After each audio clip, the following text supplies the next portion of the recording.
पिछली वीडियो में हमने देखा कि किस प्रकार वानरों में और राक्षसों में युद्ध होता है। अंगद जी इंद्रजीत को हरा देते हैं, जिसके कारण इंद्रजीत क्रोधित हो जाता है और माया का प्रयोग करने लगता है, मतलब अदृश्य होकर प्रहार करने लगता है। और उसके बाद वो श्री राम और लक्ष्मण जी को नागपाश में बांध लेता है। इसमें बताया गया कि इतने तीर मारे गए थे कि उनके शरीर में एक उंगल का भी स्थान शेष नहीं रह गया था जहाँ पर तीर न लगा हो। इस वीडियो में बहुत सारी ज्ञान की बातें भी बताई गई है। तो पहले तो जैसे सीता जी को दिखाया जाता है, रावण कहता है कि इसको दिखा के लाओ कि राम और लक्ष्मण मारे गए हैं और अब तो तुम मेरी सेवा में यहाँ जाओ। मानसिकता समझो कि वो एक असहाय महिला का लाभ उठाना चाह रहा है। तो त्रिजटा सीता जी को आश्वासन देती है कि ये मारे नहीं गए हैं। फिर उन्हें वो कारण बताती है 3-4 कि ये कारण है जिस कारण से मैं कह सकती हूँ ये मारे नहीं गए हैं। और उसके बाद फिर गरुड़ जी आती हैं और गरुड़ जी नागपाश से उन्हें मुक्त करते हैं और बहुत सारी बातें बताते हैं उन्हें। इसी प्रकार मैंने रामायण और कल्कि पुराण पर बहुत सारी वीडियोस बनाई हुई है, जरूर से चेकआउट करना। वीडियो पसंद आए तो लाइक शेयर कमेंट सब्सक्राइब जरूर करना। रावण बहुत ही प्रसन्न होता है कि मेरे पुत्र ने राम का वध कर दिया है। तो वो अब सीता जी के पास जो राक्षसियां रहती थी उनको बुलाता है। तो त्रिजटा और अन्य जो राक्षसियां वो आती हैं, तो वो उनसे कहता है कि अब तुम पुष्पक विमान पर सीता को चढ़ाओ और उसे रणभूमि में ले जाकर राम और लक्ष्मण को दिखा दो कि देखो मेरे पुत्र ने इनको मार दिया है। जिसके आश्रय से गर्व में भरकर यह मेरे पास नहीं आती थी, वह उसका पति अब अपने भाई के साथ युद्ध में मारा गया है। अब मिथिलेश कुमारी को उसकी अपेक्षा नहीं रहेगी। वह समस्त आभूषणों से विभूषित हो, भय और शंका को त्याग कर मेरी सेवा में उपस्थित हो।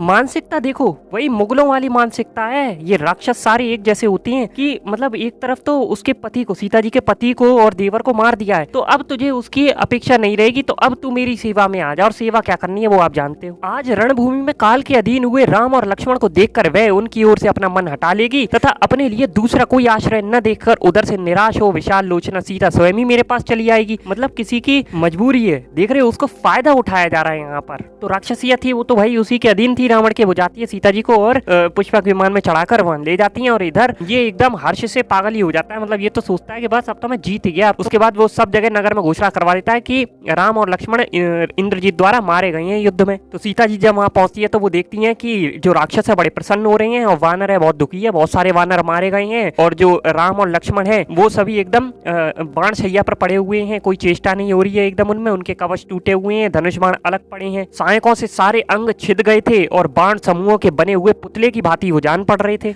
निर्दोष अंगों वाली श्याम लोचना जनक नंदिनी सीता अपने पति श्री राम और देवर लक्ष्मण को धूल में लौटते देख फूट फूट कर रोने लगी। वो कहती हैं कि सामुद्रिक लक्षणों के ज्ञाता विद्वानों ने मुझे पुत्रवती और सदवा बताया था, मतलब जिसका पति जीवित हो। आज श्री राम के मारे जाने से वे सब लक्षण ज्ञानी पुरुष असत्यवादी हो गए हैं। तो मैंने पहले भी वीडियो में बताया कि इन्हें पता था पहले से ही कि इन्हें वन को जाना पड़ेगा। तो ये यहाँ पर ये भी बताती है कि उन्होंने ये भी बता दिया था कि मैं पुत्रवती भी होंगी। इसके अतिरिक्त भी उन्होंने बहुत सारी बातें बताई थी कि ऐसा होगा ऐसा होगा। तो जब श्री रामचंद्र ही नहीं रहे तो वो सब बातें जो है वो मिथ्या हो गई हैं। अब ये भी कहती है कि स्त्रियों के हाथ पैरों में जो कमल के चिन्ह होते हैं उन्हें लक्षण वेदता विद्वानों ने अमोघ बताया, किंतु आज श्री राम के मारे जाने से वे सारे शुभ लक्षण मेरे लिए व्यर्थ हो गए हैं। अब वो स्त्रियों के जो शुभ लक्षण होते हैं वो क्या होते हैं उनके बारे में बताते हैं। आप भी देख सकते हो आपकी पत्नी के बारे में कि है कि नहीं है। तो इसमें है कि मेरे सिर के बाल महीन बराबर और काले हैं, भौहें परस्पर जुड़ी हुई नहीं है, मेरी पिंडलियां घुटने से नीचे के भाग गोल गोल एवं रोम रहित हैं तथा मेरे दांत भी परस्पर सटे हुए हैं। मेरे नेत्रों के आसपास के भाग यानी दोनों नेत्र, दोनों हाथ और दोनों पैर, दोनों गुल्फ यानी टखने और जांघें बराबर विशाल एवं मांसल यानी पुष्ट हैं। दोनों हाथों की उंगलियां बराबर एवं चिकनी हैं एवं दोनों नख गोल एवं उतार चढ़ाव वाले हैं। मेरे दोनों स्तन परस्पर सटे हुए और स्थूल हैं, उनके अग्रभाग भीतर की ओर दबे हुए हैं। मेरी नाभि गहरी और उसके आसपास के भाग ऊंचे हैं। मेरे पार्श्व भाग तथा छाती मांसल है। मेरी अंग कांति खरादी हुई मणि के समान उज्जवल है। शरीर के रोए कोमल हैं तथा पैरों की 10 उंगलियां और तलवे ये 12 पृथ्वी से अच्छी तरह सट जाते हैं, मतलब चिपक जाती हैं, कोई गैप नहीं रहता है। और उसके बाद है इन सब के कारण लक्षणज्ञों ने मुझे शुभ लक्षण बताया था। मेरे हाथ पैर लाल एवं उत्तम कांति से युक्त हैं, उनमें जौ की समूची रेखाएं हैं तथा मेरे हाथों की उंगलियां जब परस्पर सटी होती हैं उस समय उनमें तनिक भी छिद्र नहीं रह जाता। भाई मेरे तो रह जाता है लेकिन ये पुरुषों के लिए कन्याओं की निशानी है। तो कन्या के शुभ लक्षणों को जानने वाले विद्वानों ने मुझे मंद मुस्कान वाली बताया था। ज्योतिष के सिद्धांत को जानने वाले निपुण विद्वानों ने यह बताया था कि मेरा पति के साथ राज्याभिषेक हुआ, किंतु आज वे सारी बातें झूठी हो गई हैं। वो कहती हैं कि पहले तो इनको पता नहीं था कि मैं कहाँ पर हूँ, तो इन्होंने पूरा जन स्थान छान डाला, फिर जैसे तैसे इन्होंने मेरा पता लगाया, उसके बाद समुद्र को पार किया और उसके बाद थोड़ी सी राक्षसों की सेना के द्वारा ये हार गए या मारे गए हैं। तो वो कहती हैं कि इनके लिए तो ये थोड़ी सी सेना ऐसे गोपत को लांगने के समान थी, फिर भी ये मारे गए हैं। तो इन्होंने जो दोनों रघुवंशी, इन्होंने वारुण, अग्नि, इंद्र, वायव्य और ब्रह्मशिर ये अस्त्रों को ये जानते थे, तो इनका प्रयोग क्यों नहीं किया? आप तो जानते हैं ना क्यों नहीं किया। लीला करनी थी एक बार भाई, शत्रु को भी तो उत्साहित होने का अवसर दिया जाए कि तू भी घुस हो ले चल। और हमें बहुत सारी सीख देने के लिए ऐसा किया गया था। वो कहती हैं कि श्री राम इंद्र के समान ही पराक्रमी थे, परंतु इंद्रजीत ने स्वयं माया से अदृश्य रहकर उन्हें रणभूमि में मार दिया। अन्यथा वैसे श्री राम जी की दृष्टिपथ में आने के बाद कोई भी शत्रु जीवित नहीं रह सकता, चाहे वो मन के समान ही वेगशाली क्यों ना हो। फिर वो कहती है कि काल के लिए कुछ भी अधिक बोझ नहीं है, मतलब काल के लिए कुछ भी असंभव ही नहीं है। वो चाहे तो देव को भी पीड़ा में डाल सकता है। वो कहती हैं कि मैं श्री राम और लक्ष्मण जी और जो अपनी माता है उनके लिए भी उतना शोक नहीं करती हूँ जितना मैं सासू जी के लिए शोक करती हूँ, क्योंकि वो तो प्रतिदिन यही सोच रही होंगी कि वह दिन कब आएगा जब श्री रामचंद्र जी, लक्ष्मण जी और सीता जी वापस आएंगी और मैं उनको देख सकूंगी। जब वो ये सब कहकर विलाप करती हैं तो वहां पर त्रिजटा, जैसे कि मैंने बताया था, दो थी राक्षसी जो इनकी सहेली थी, जैसे कि त्रिजटा थी और एक शर्मा नाम की थी। तो इस समय त्रिजटा इनके संग थी। तो वो कहती है कि देवी विषाद ना करो, तुम्हारे ये पतिदेव जीवित हैं और मैं ऐसे महान और उचित कारण बताऊंगी जो बहुत सारे होंगे जिनसे ये सूचित होगा कि ये दोनों भाई जीवित हैं। तो त्रिजटा कहती है कि युद्ध में स्वामी के मारे जाने पर योद्धाओं के मुंह क्रोध और हर्ष की उत्सुकता से युक्त नहीं रहते, किंतु ये दोनों ही बातें यहाँ पर पाई जाती हैं, इसलिए ये दोनों जीवित हैं। विदयनंदिनी, यह पुष्पक नामक विमान दिव्य है। यदि इन दोनों के प्राण चले गए होते तो वैध व्यवस्था में यह तुम्हें धारण न करता।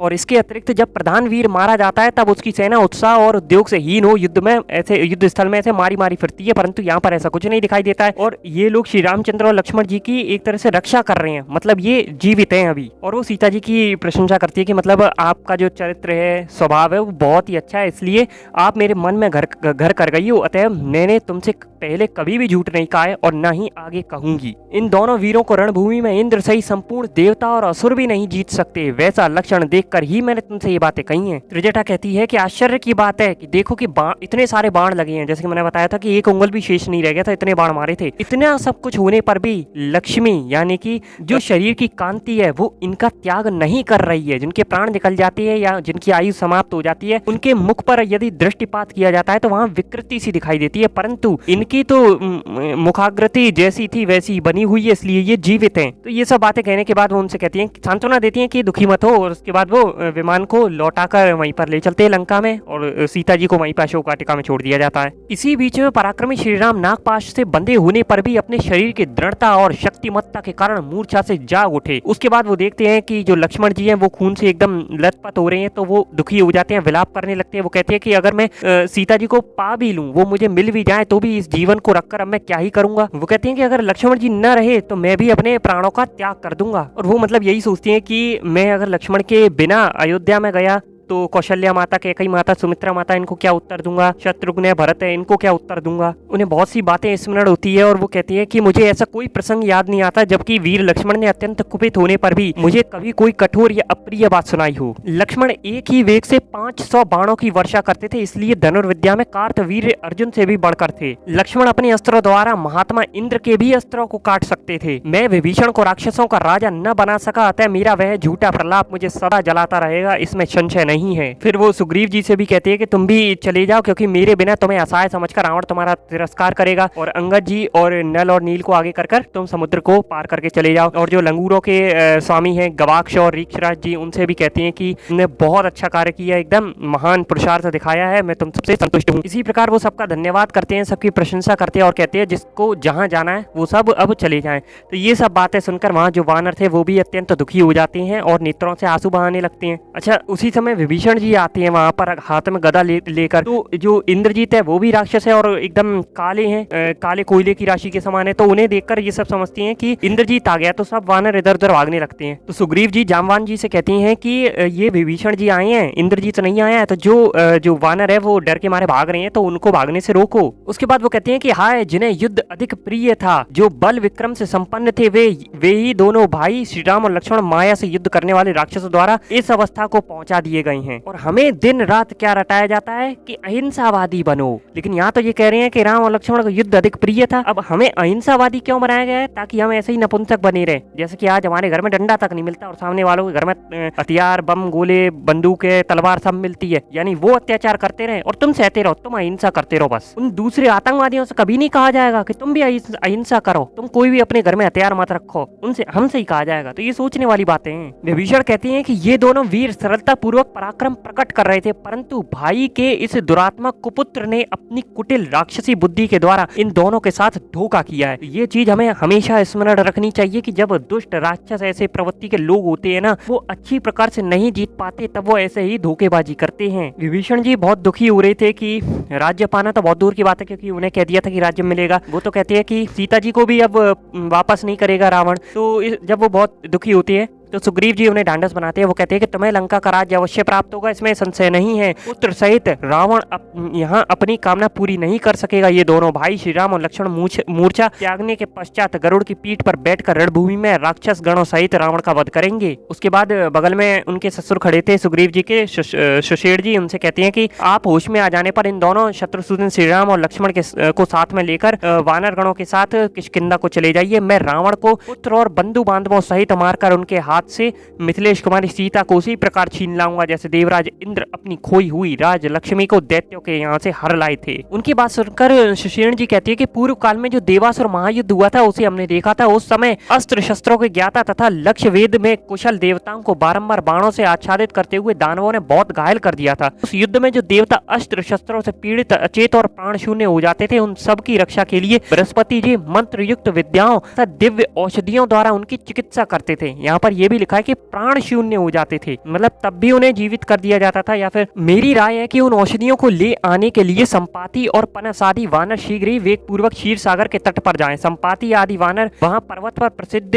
हुई दो जो औषधियां हैं उनको जानते हैं, जैसे कि उनका नाम बताया। फिर एक है संजीवकरण और दूसरे का नाम है विशल्यकर्णी। तो इन दोनों औषधियों को साक्षात ब्रह्मा जी ने इनका निर्माण किया है। सागरों में उत्तम क्षीर सागर के तट पर चंद्र और द्रोण नामक दो पर्वत है, वहां पूर्व काल में अमृत का मंथन किया गया था। तो उन्हीं दोनों पर्वत पर भी श्रेष्ठ औषधियां वर्तमान हैं। महासागर में देवताओं ने ही उन दोनों पर्वतों को प्रतिष्ठित किया था। तो वायुपुत्र हनुमान उन दिव्य औषधियों को लाने के लिए वहां जाएं। औषधियों को लाने की वार्ता चली रही थी कि बड़े जोर का वहां पर एक वायु प्रकट होती है, मेघों की घटा गिराती है और बिजली चमकने लगती है। वह वायु सागर के जल में हलचल मचाती हुई पर्वतों को कंपित करने लगती है। गरुड़ के पंखों से उठी हुई उस प्रचंड वायु ने संपूर्ण द्वीप के बड़े बड़े वृक्षों को मतलब तोड़ डाला और उन्हें समुद्र में फेंक दिया। लंकावासी महाकाय सर्प भय से थर्रा उठे। संपूर्ण जल जंतु शीघ्रता पूर्वक समुद्र के जल में घुस गए। तदनंतर दो ही घड़ी में समस्त वानरों ने प्रज्वलित अग्नि के समान तेजस्वी महाबली वहां उपस्थित देखा। उन्हें आया देख जिन महाबली नागों ने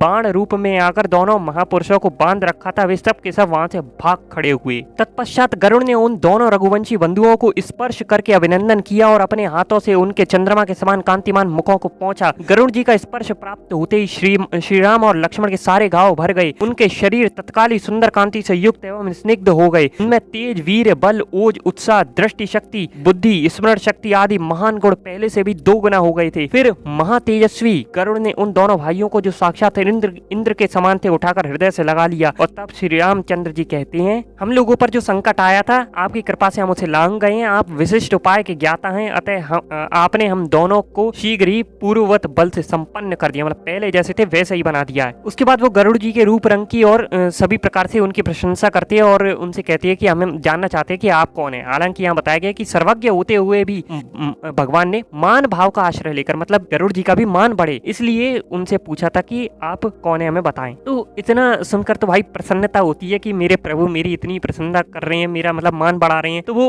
मतलब आनंद से नेत्रों से आंसू बहाने लगते हैं। तो वो कहती हैं कि मैं आपका मित्र गरुड़ हूँ, बाहर विचरने वाला आपका प्राण हूँ। आप दोनों की सहायता सहायता के लिए ही मैं इस समय यहाँ पर आया हूँ। महापराक्रमी असुर, महाबली, दानव, देवता तथा गंधर्व भी यदि इंद्र को आगे करके यहाँ आते तो भी वे इस भयंकर सर्पाकार बाण के बंधन से आपको छुड़ाने में समर्थ नहीं हो सकते थे।